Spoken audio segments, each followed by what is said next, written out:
Rebonjour, dans cette nouvelle vidéo, je vais vous parler des documents de soutien.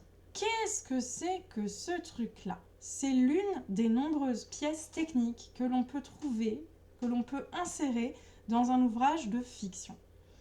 Alors, je vais vous donner un exemple. Imaginons que vous ayez écrit un roman qui relève de la fantaisie, c'est-à-dire que vous ayez non pas restituer un univers, mais créer votre univers de toutes pièces, une contrée imaginaire, un pays imaginaire, que cette contrée soit vraiment très très vaste, qu'elle comporte de très très nombreuses institutions, des villes, des villages, des reliefs, et que ce soit très compliqué d'y circuler, de s'y repérer, et encore plus compliqué puisque dans un roman, le lecteur n'a pas accès à des images comme on pourrait avoir auxquelles il pourrait avoir accès dans un livre pour enfants par exemple.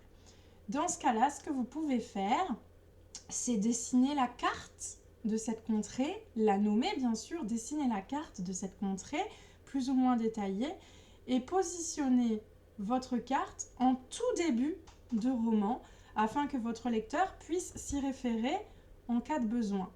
Autre exemple, imaginons que vous ayez dans votre roman une multitude de personnages appartenant à plusieurs familles différentes, plusieurs générations différentes, avec des patronymes qui peuvent éventuellement se ressembler, idem pour les prénoms.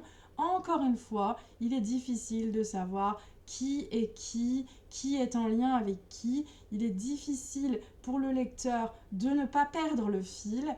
Donc, ce n'est pas une carte dans ce cas-là, mais un arbre généalogique que vous pouvez dessiner et que vous pouvez encore une fois placer en tout début de roman pour permettre au lecteur de s'y référer en cas de besoin.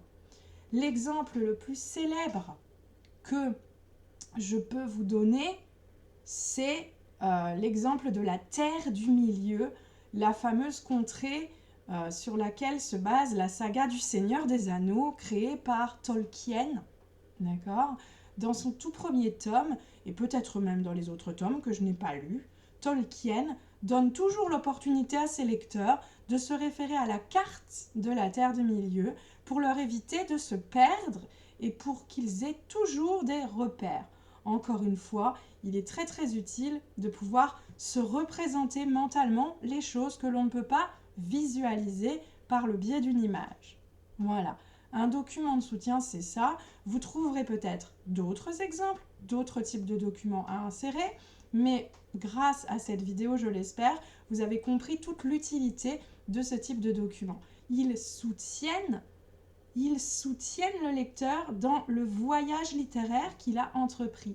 Rappelez-vous, la lecture d'un roman, c'est un voyage. Et ce voyage justifie l'investissement intellectuel de vos lecteurs dans la lecture de chacun de vos chapitres. C'est très, très important.